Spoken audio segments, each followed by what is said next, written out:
What you want, see?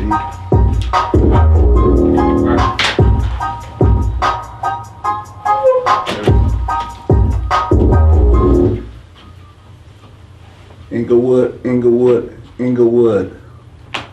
What's going on with you? You see, I'm right here. Inglewood.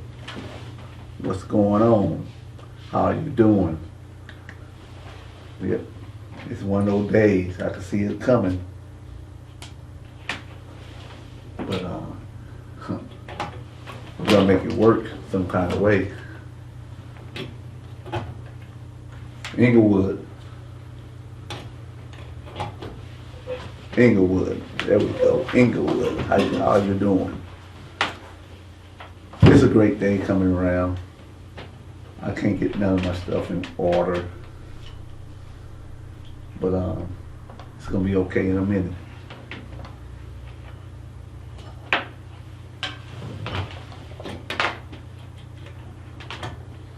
Yeah, it's gonna be okay in a minute. So today is one of these other kind of days for me. My team is on their way in. All of them will be here in a minute. Life is pretty good for the community. 1 or 2. Life is pretty good for the community. And you can understand what I'm saying by life is pretty good for the community. We have went through a whole lot of different changes in the last couple of years. We have found ourselves in distress from what been going on all around the United States. Sometimes we wonder, are we gonna always just be the prey? Because our parents tell us to be careful every time we walk out the door. And here we are being careful, but we still feel the brunt of what's going on around us. I've been in the world for like 61 years, and every time is a different challenge for me. My team asked me to talk about the accomplishments that I have accomplished since I've been home from prison. But it means nothing if the other people is not moving in the same direction. A whole generation have been left behind because the others have not taught them the things they need to know. Every time we find ourselves in a different struggle, and we work real hard just to make sure that we are able and willing to live up to some challenges at hand. I have no idea what tomorrow's gonna bring, but I wake up every morning trying to set a new goal, trying to put myself in a position to make somebody else better. I have a team that's getting ready to open Just Poppin'. It's a chicken and hamburger stand. And it's needed in the community because so many African Americans have dropped the ball and they decided to take another trip somewhere else. And here we are trying to figure out why. Why is it that every time we turn around, we can't help each other? I don't know the answer to everybody's questions. The only thing I know is that when I left out of the city, the dudes in the cities was up for any challenge. And now it's a whole different ball game. Those challenges are not there and they won't be met. Because that's how it goes. You know. So right now we just want to continue to go forward and position people in a better way And if we continue to do what's right, we could find ourselves doing something good for the whole neighborhood. Sometimes everybody wonders why there's so much despair in the neighborhoods. And then we find ourselves looking at some of the neighbors and they showing their wealth off. But that's just not working. And I don't know what to do about it. Each day I try to take somebody and put them in a better position so they can succeed in some kind of way. And right now, it's many different people who is in the game need to help me grab some of their little homeboys and put them in a position where they don't have to depend on other people to take care of them. So now we're back to square one, where social equity come into play again. The portal getting ready to open soon. And when the portal open, they're gonna demand you guys to have $10,000. Yes, they're gonna demand you guys to have $10,000 so you guys can give them the money that they need to show that they're moving forward with the program. And they're gonna demand that you have a location so they can see that you are serious about doing what you need to have a business. Now these locations are gonna cost an arm and a leg. And some of you guys been in this pandemic and you guys haven't paid attention to what is getting ready to be asked of you. We just left 420. Everybody turned up. But I want you to ask this question of yourself. Why you been through this pandemic and you say you was getting ready to get a social equity license, a temporary license out of the 650 something license that's getting ready to come on board? Did you put your money away to get these licenses? This is the most important part of getting a license. Or you're going to be financially secure to do this job. Because a whole lot of people keep on thinking like this is a welfare problem, but this right here is a person problem. It's a people problem. It's the person who's trying to get in the weed industry who do not have any money. And when you don't have no money, you cannot play in this game. No matter what somebody keep telling you guys, you got to have some money. As I was in my staff meeting this morning, and I was talking about counterparts, one of them threw something on the table, said, look, if the people do not have their paperwork ready, they're going to get bypassed. When this portal opens again, you and your friends must be ready to go through this portal. And I'm going to be on script. You're going to have your paperwork in order. Because remember, it's a social equity program. And the state don't care nothing about you in any kind of way because they're doing you a favor. This is not something obligated to you. The state is giving you an opportunity with this 600 and something license for you to have a temporary license, but you're going to have money. Yes, you're going to have some money to receive the license.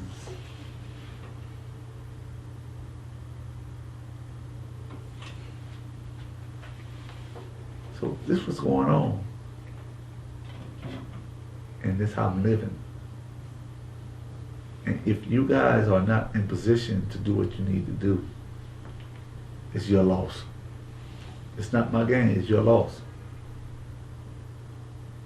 And now, everybody's asking these dumbass questions, like, is the city of Los Angeles going to pay for our license? Well, I'm going to put you on notice right at this moment that the city of Los Angeles is not paying for any license. So I'm going to reiterate this one more time, how I started this story. And I'm going to continue to tell you this because you need to know. You're going to have $10,000 to get in the game. Just to start off, that's the fee for a license. A social equity license is going to cost you $10,000 to start off.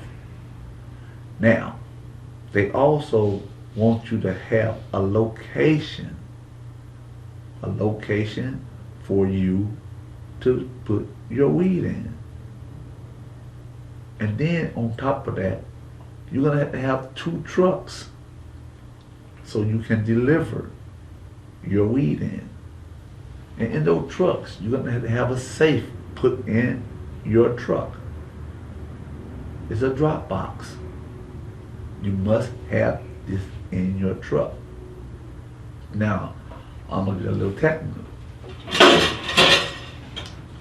You cannot use credit cards to accept money for payment. Listen to me again. You cannot use credit card, debit card, any kind of credit card for payment. If you would do that, you're going to violate a federal law. And they're going to put you in prison for violating that law. They're going to charge you with drug trafficking. My day here today is only to enlighten you because 420 was so great for so many different people that everybody showed up and showed out. And I don't know how they called it, they was turned up. And being turned up is the way you guys live you guys' life. But now let's go back to what we're talking about here. You can be turned up all you like, but it's going to come to a point that you got to have some capital. You got to have a location. Yes, you got to have a location for where you're going to put your business. I don't know if you have a location as of today, but I know that the Green Believers, along with Cheryl Branch and Whitey's Enterprise, is here to try to guide you through the jungle that you're getting ready to face. This is an obstacle course.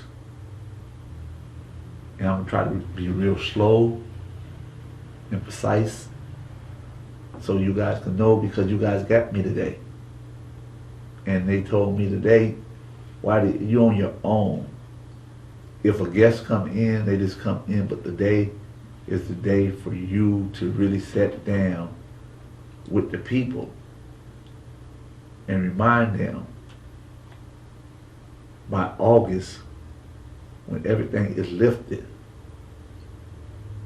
DCR is going to be open for business. And with that in hand, and if you pay close attention, DCR is the people, is the entity that holds all of your future in their hand. It's true that they have some grant money down there. But before they use the grant money, you got to put up some of your money, some of your own capital. So this a old journey for me.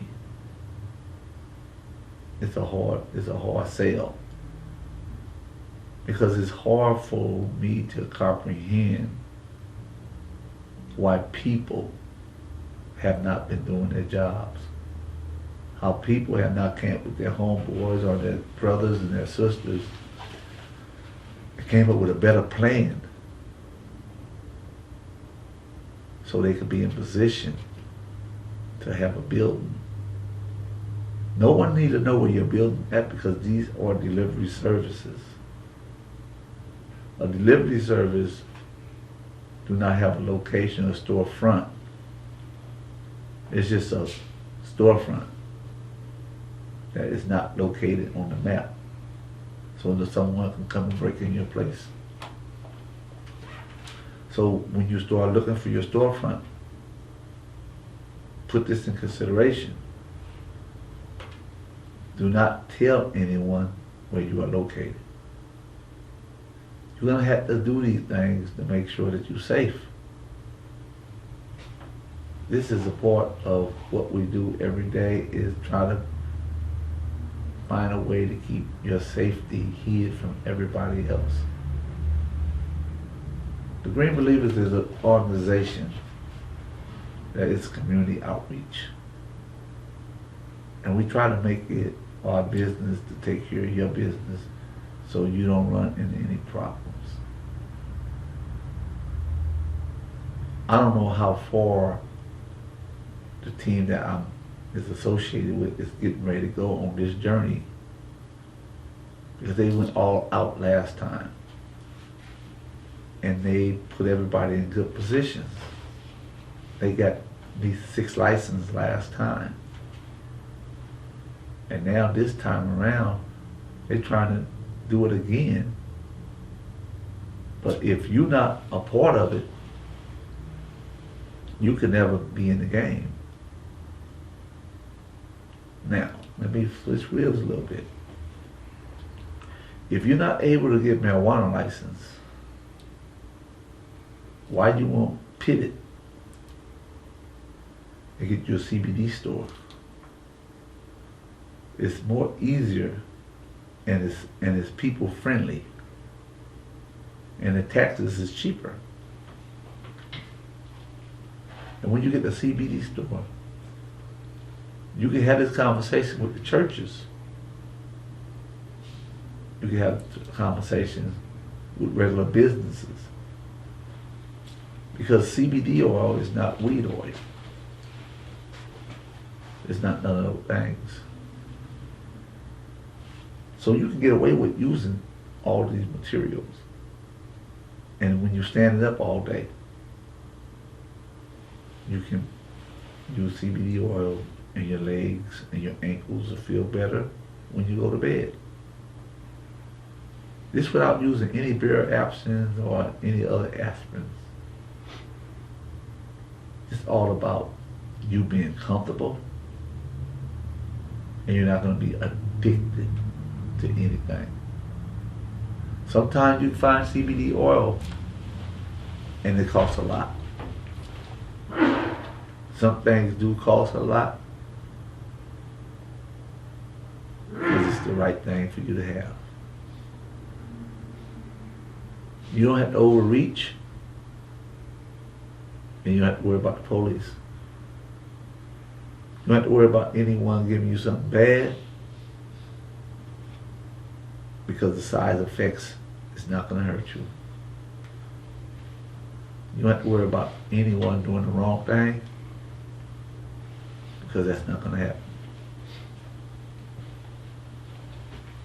Every day is a different struggle for us.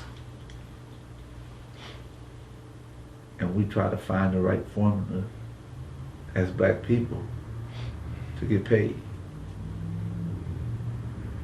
You guys sit back and you guys wonder, where do we go from here? Is there anything else that we could do to be successful? And I say every day, yes it is. You can do whatever you want to do. All you have to do is see in the vision and it'll come true. I am just trying to bring everything on the table.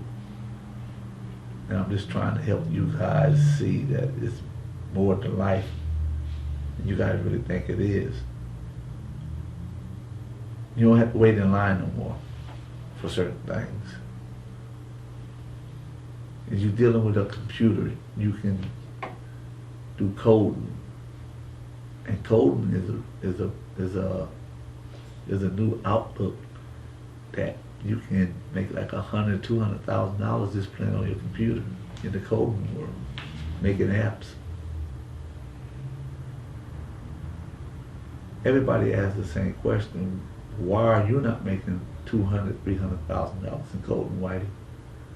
And I tell them that I don't do coding. I don't know anything about a computer.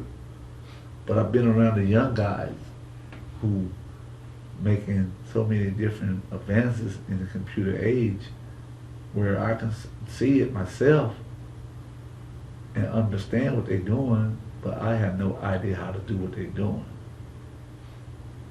But a whole lot of you older people who's playing with your computers, making different kind of commercials on your telephone, you guys can play in this game.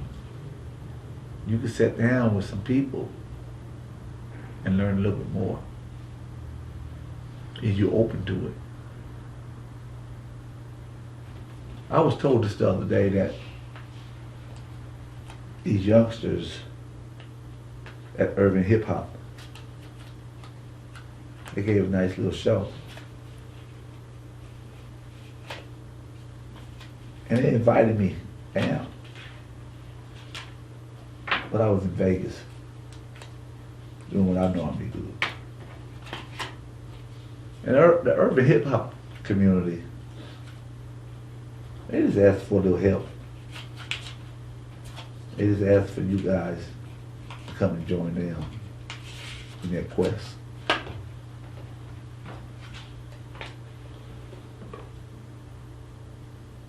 The urban hip hop community is a techno community. They got Paul Howes as CEO of Urban Hip Hop. They got a Dr. Lance as a director. And Urban Hip Hop is about young foster kids. Urban Hip Hop is about young kids who just came home from prison. Urban hip hop is about re-entry. Urban hip hop is something that all you guys should want to get involved in. So this is urban hip hop. And sometimes somebody need to understand what urban hip hop is. And here we are, urban hip hop. And I just want to make sure that everybody understands that they got a chance in this world to be whatever they want to be in the world. So here we are again, through different struggles, through different fights. And our lives take us in all kinds of different directions. And sometimes I get surprises from the past. And today I did happen to have a surprise from the past. This is a brother who came out of the 50s. And he was this lucky enough to walk with Dr. Martin Luther King. And he's seen the struggle of the past. And he's seeing the struggles of the day. But to really say this and put it in perspective, he is a jazz artist. He is one of my dearest, dearest, dearest friends. And he sat back and slapped me on my head and do whatever he wanted to do to me, and I just looked at him. Because I know everything about him is what he do great. he take care of his family, and his family just took care of him. So let me introduce you to Chuck Stone. How you doing, Mr. Chuck? I'm doing all right. How about yourself? Doing okay. Doing okay. Now, Mr. Chuck is a person who do a lot of different things. And you got to talk to that mic too, Chuck. He do a lot of different things. That's right. And he a master at his craft. And I'm going to let you guys have a little piece of Chuck, and he's going to tell you a little bit more about himself. All right. Well, first of all, I'm Chuck Strong from Selma, Alabama. And I grew up there in the 50s and the 60s. But I want to let y'all know I'm not old though. And you know, when I grew up, at that time, you know, things was a lot different than what they are now.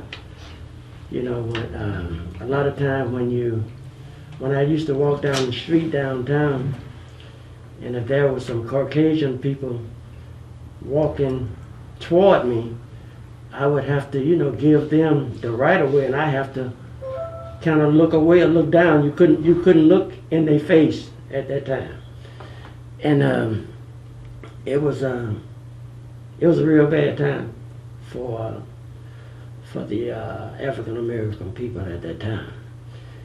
And during the march from Selma to Montgomery with Dr. Martin Luther King at the Edmunds Pettus Bridge, I was there when they put the gas on us and the dogs and the water hoses and things like that. And I went to jail. And that was the only time in my life that I went to jail. Matter of fact, I went to jail about 3 times. And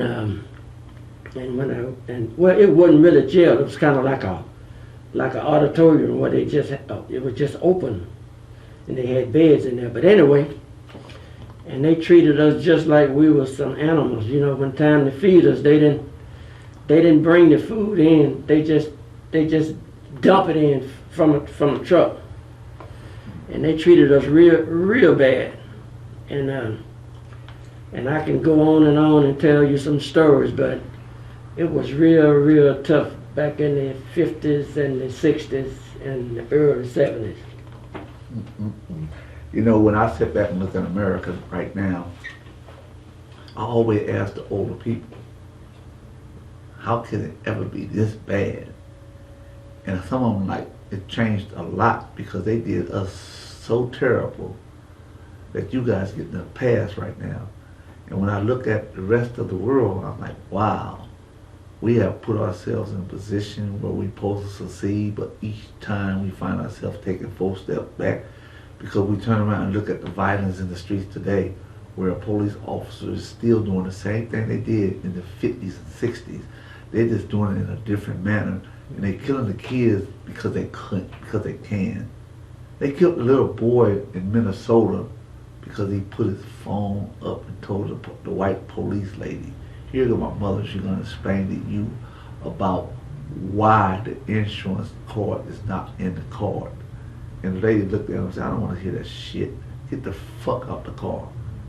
And the next thing you know, she done shot the little boy because her intent was to repeat her ancestors' doing. And now she sat back saying, no, that's not my intent. But her intent was to do the same thing what they did to Chuck and them in the 50s. So that's why I got Chuck on. Because Chuck is, like I said, an inspiration to me. He did so much, he got his own businesses, and he do good for the community, and he helped people out. So I'm gonna go a little farther and talk about the great things he did in the jazz community and the artists that he associated himself with. Yeah, you know, back in the 60s, I started out in Alabama, Selma, with a group called the Oasis. It was managed by the late, great Ace Anderson. And it was a group that I started out with at that time, and we played all the little local clubs there, like the Elks and different places. And after that, I moved over to, I started working with a group out of Montgomery, Alabama called Bobby Moe and the Rhythm Aces. I performed with them. I was the lead singer with them for a few years, and we did some recordings, and we played all over the place and did a lot of things. And after that, I moved to Los Angeles. And when I moved to Los Angeles, I had a chance to meet a lot of different people, such as Leon Haywood, Bobby Womack, who else? The Whispers, a lot of different people, you know. And I done performed on the stage with the most of them, like Tyrone Davis, Johnny Taylor, Bobby Bland, Denise LaSalle, Marvin Cease, and the list goes on and on. And as a matter of fact, while I'm at it, I just got a new release. Just was released on the 16th. It's called It's About Sex Tonight. So that's my latest release. As a matter of fact, I got one for you, and I got one for everybody that's here. Okay, that sounds good. So and I'm gonna be doing some things as soon as we open up a little bit here in LA, and I'm gonna be doing some things, here. Okay. So question. Mm-hmm. Do you got a production company that you use? Well, not per se, because like I'm gonna use this. I'm everything. I'm the production company, the songwriter, the producer, and I do pretty much everything because, I don't have the luxury of having that. Okay. So I was saying I was gonna put it in this term. A friend of mine is a friend of yours, Mm-hmm. and they do videos, Mm-hmm. and they have the power to bring whatever you're doing to the forefront and put it on TV, wherever else you want it, because this is what they've been working hard to do.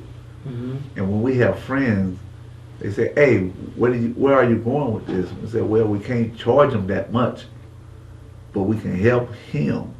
If it's just on the back end later on down the road, if we can help him put his story out and put his program out, his content, without someone else getting their hands on it like they did in the 60s and didn't share your content with you completely." We saying that we are going to help all the older brothers in America who are still in the entertainment business to put their content out and own their own content without somebody other than us owning it for once in our lifetime. Mm-hmm. That would be great because I can use some help, I'm the record company, the artist, producer, everything, and I need to kind of separate some of that, Yeah, so, when you have a DK on your team and a Vern on your team, and you know them personally, they can sit back and put all the cameras and lights up, Mm-hmm. and record what you was doing right there, wherever you're recording at. And you're gonna be there for an hour, two. So they have the equipment. That's like I said, it's WEG kind of production. Mm-hmm. And this is what we do for the people that we care about and the people that we know who look out for us. Because sometimes it's hard to find black people to look out for each other and generally care for each other. That's right. You're absolutely right about that. So I told Vern, I said, when I get Chuck on this air, I'm gonna push Chuck a little bit. And man, tell me a little bit about that new cut. Say, man, look at here. I had the pleasure to work with her name is Zura Dixon. I called her up. I said, Zura, look, I said, I want to do a song, but I want to talk about love making. I want to talk about sex. And she said, okay, so we can do that. So the next day she called me and said, hey, I got that together. And we collaborated on it, and we put it together in just a little while, and I got the song right here. Ooh. Took us about 2 weeks to do it. Ooh, hey. And it just was released on the 16th, and I'm on a lot of stations right now down south. Down south? Yeah, I'm on a lot of stations down there right now. Hey, listen to this. Chuck gonna be here in 3 more weeks. I'm letting everybody know right now. This is a little sneak visit, right? I got him here by accident, right? Because I was talking to Vernon last night. He said, man, Chuck. I said, what about Chuck? He said, man, do you know Chuck bylaws? I said, nah, wake me up. He said, Chuck been doing this for the last 45 years. I said, nah. He said he sung with every major artist in the 60s and the 70s and the 80s. You got to look him up. So I'm like, all right.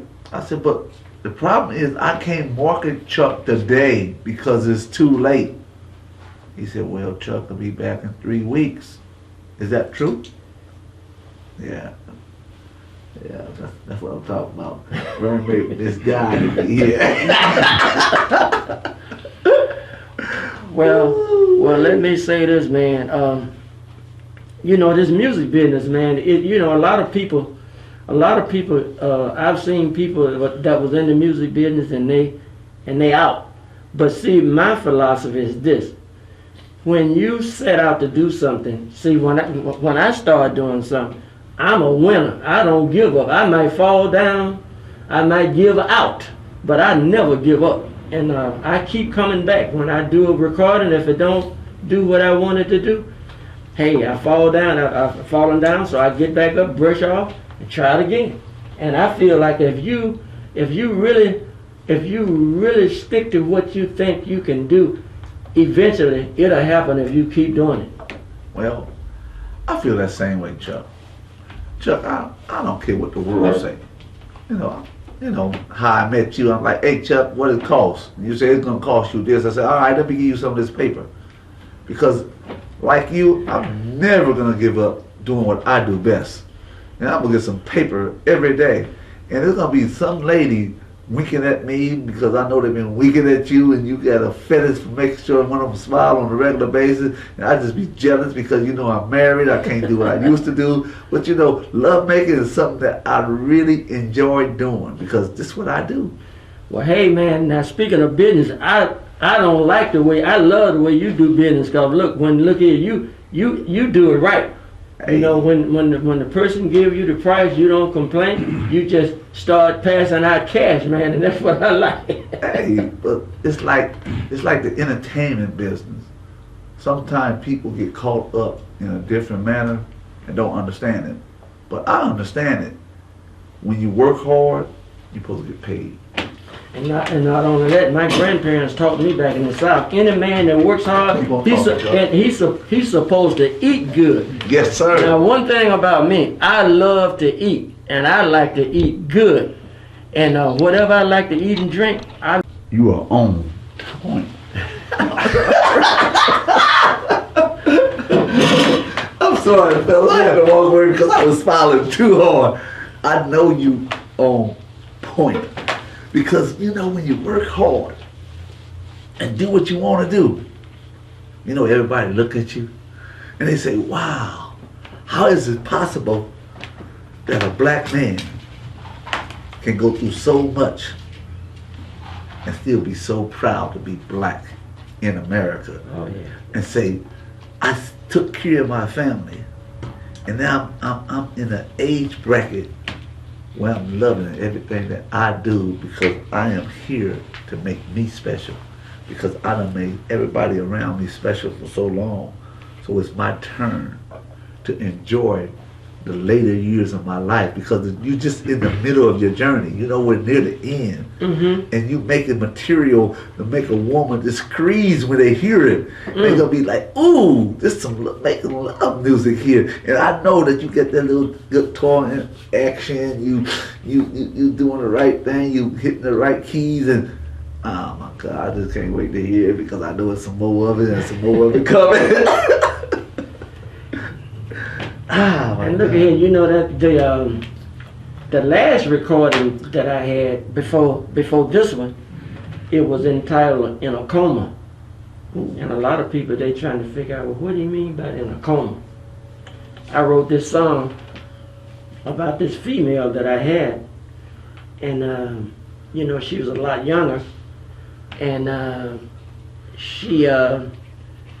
was trying to get something that was not for sale. See, one thing about love, you can't buy love. And if a person don't genuinely care about you, don't care what you buy them or what you give them, that's not gonna make them love you. So the song In a Coma was about that. I'm with the young girl, hoping that eventually she'll, you know, become to really care about me, but it never happened. And it took me 12 years to figure that out. 12 years? It took me 12, I was in a coma for 12 years. Wow, Chuck, you know, I've been in a coma for 30 years, and I just wanted to come home. Hey, man. And then a lot of people don't understand. You could be in a coma with your eyes wide open. My eyes was open, Chuck. Yeah, that's what I'm saying. So that was me, you know, and I'm in denial because this is what I want to be, but it's not, and I'm hoping that it would be, and it never happened, man. So I wrote the song In a Coma, and there wasn't nobody in love but me. You know, sometimes, you know, I've been in love. I'm still in love. And a whole lot of people ask me, say, man, why you won't get rid of the girl you have? I said, man, you ain't never been in love before. They said, what you mean? I said, man, I've been in love. And I understand what love is. But it's another love that people don't understand. Love is two broke people being broke, but still with each other, holding them. But this young generation now, they call love distance love with a phone. And they call that love with no benefits but a phone call and a text. Where me and you, we understand like love is waking up, holding your girl, caressing her, getting the right thing from her, and understanding that she said, Daddy, there's food on the table. There's something to eat. That's right. Love is kind of different for me and you. Yes. Yeah. It's like getting money. I love getting money, and I love spending my money on what I want. That's right. Because when I walk in and somebody tell me a price, it's their price. Hey, man, that's it. And I got to pay that price because it's their price. That's right. And every day, I sit here and I look back at the older generation. They say, if you walk in the store, Whitey, and you're going to buy something, you're already going in the store to buy it, so watch what you're worrying about the price. Because you wouldn't be in the store if you didn't have the money to pay the price. That's right. So you paying the cost to be the boss. That's why you done sit back and made a brand new record about love. Because love have sometimes came in your world, shift out of your world, and then played that game with your heart. And your heart was destroyed, and it put you in a coma. And now you're out of that coma because you understand that love got a whole lot of different eyes to it, and a different kind of touch. It's a texture that is so hard to describe that you could think that you're there, and then you look up, and it's not even the love that you seek. And I'm gonna tell you something, that's right. A lot of people don't really know the meaning of love. Let me tell you my definition of love. Love is when you do something. In other words, anyone can say, hey, I love you and this and that. But my thing is, if you love me and then you're gonna treat me right and you're gonna be for my best interest and things like that. So I don't pay too much of attention when somebody say they love me. I just watch how you treat me and what you do. You know, somebody can say, oh, I love you, darling, and then at the same time you need shoes, but they not gonna buy you no shoes. If you love me, if I need something, you're supposed to give it to me. If you know I need it. I concur. Do you agree with that? I concur all the way. Yeah.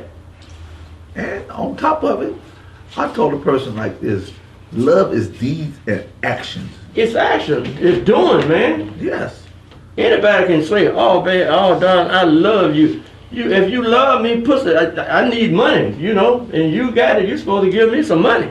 If you love me, she's supposed to share with you to make sure that all your needs is met. That's right. As you supposed to do the same thing the other way. That's right. But look here, when I love something or someone, I demonstrate, because if I got someone, I like to share. I like to share, and not only do I like to share, I like to serve my woman. Hey. Okay. See, I'll cook for her, and when I cook, not only would I cook it, I'll bring it to the bed and feed her with it. Ooh-wee. This is demonstration of how you love someone or how you feel about someone. It's about what you do, not about what you say. Hey, I believe in that wholeheartedly, because at the end of the day, someone may say, Whitey, you just an old tramp. But I said, since I've been home, I just been in one bed, that's it. And I feed my wife. I take care of my wife. I do a whole lot of things that I normally wouldn't have did in the past, because as time grows on people and on you, you start understanding more about life and learn about caring. And when you start caring, it's based on a fact of really loving someone who's with you. And sometimes the people that you love may not want to push you as far as you should go to be successful. They may just sit back and say, oh, I'm going to love you in this house, but I really don't want you to be successful in life. But I do love you. Oh, no, there's no love. It's sometime when a person find themselves loving you, they don't want you to be too successful because someone else may try to steal you from her. Well, that's just a way of sometimes people be thinking. But you and me, we know that, hey, I done made it here. I don't want to go nowhere else. This is where I want to be. Yeah. And how no matter what I achieve, you're gonna be a part of me. Yeah. So don't worry about the other problem. Just keep on loving me, and life's gonna be so much easier. And then if someone really genuine love you, they want to see you reach the top. I mean, they're not going to try to hold you back. The female that had me in the coma, let me tell you what I did.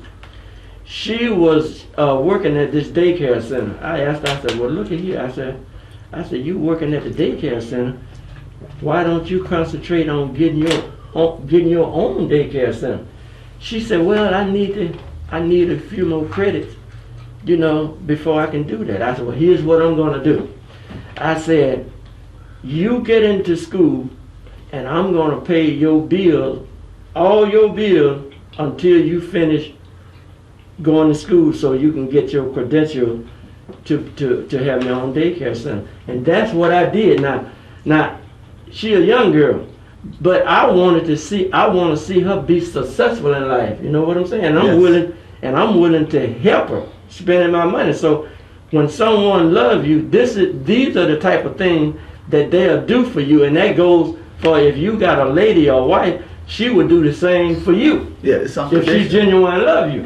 Yeah, it's unconditional, and this is how our life really live, and how life really work for people like me and you.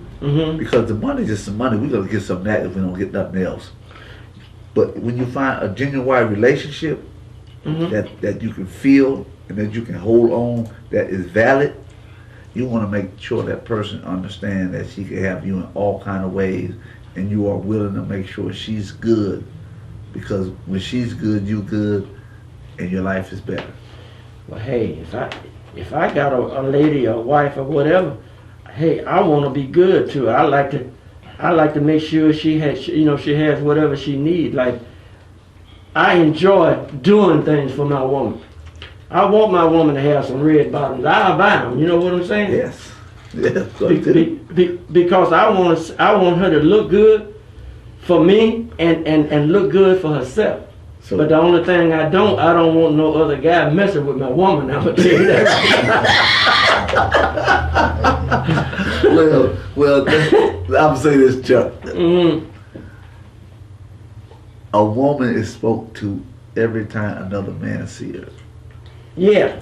And we are spoke to every other time that the woman think about saying hi. And they don't think about saying hi too much to us. So we already at a disadvantage, because when our girl walk out the door, she's a target by most guys in America. I don't care how she look.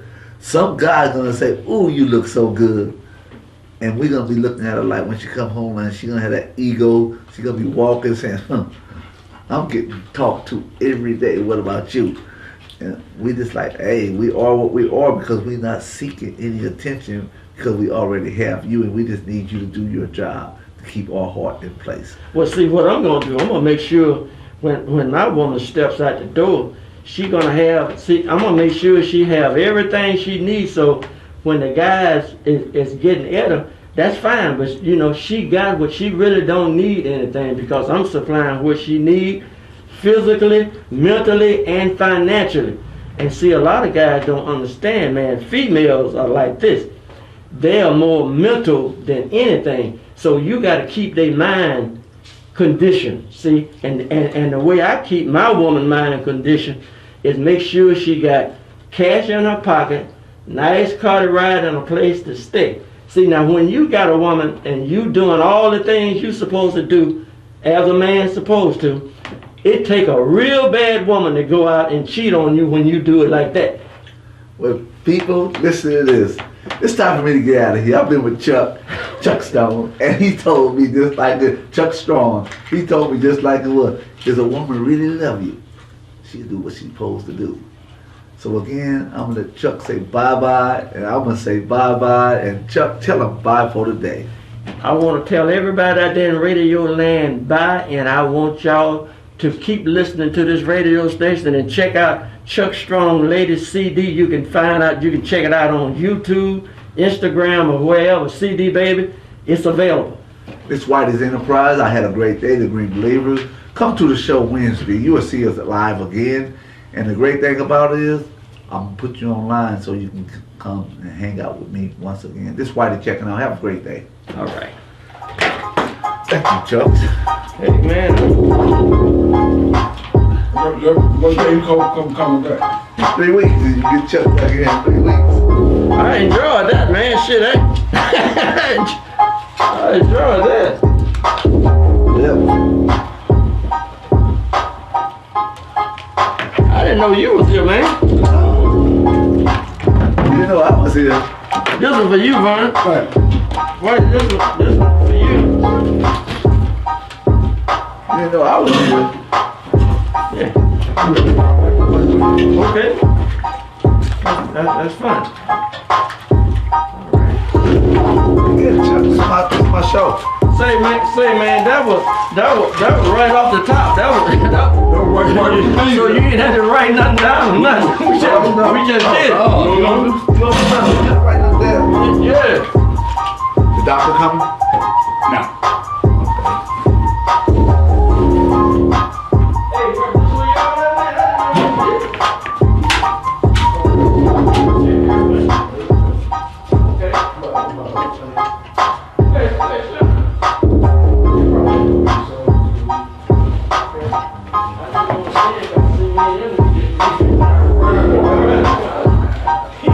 He ain't got no woman, I ain't got no. Man, they ain't treating me right, what?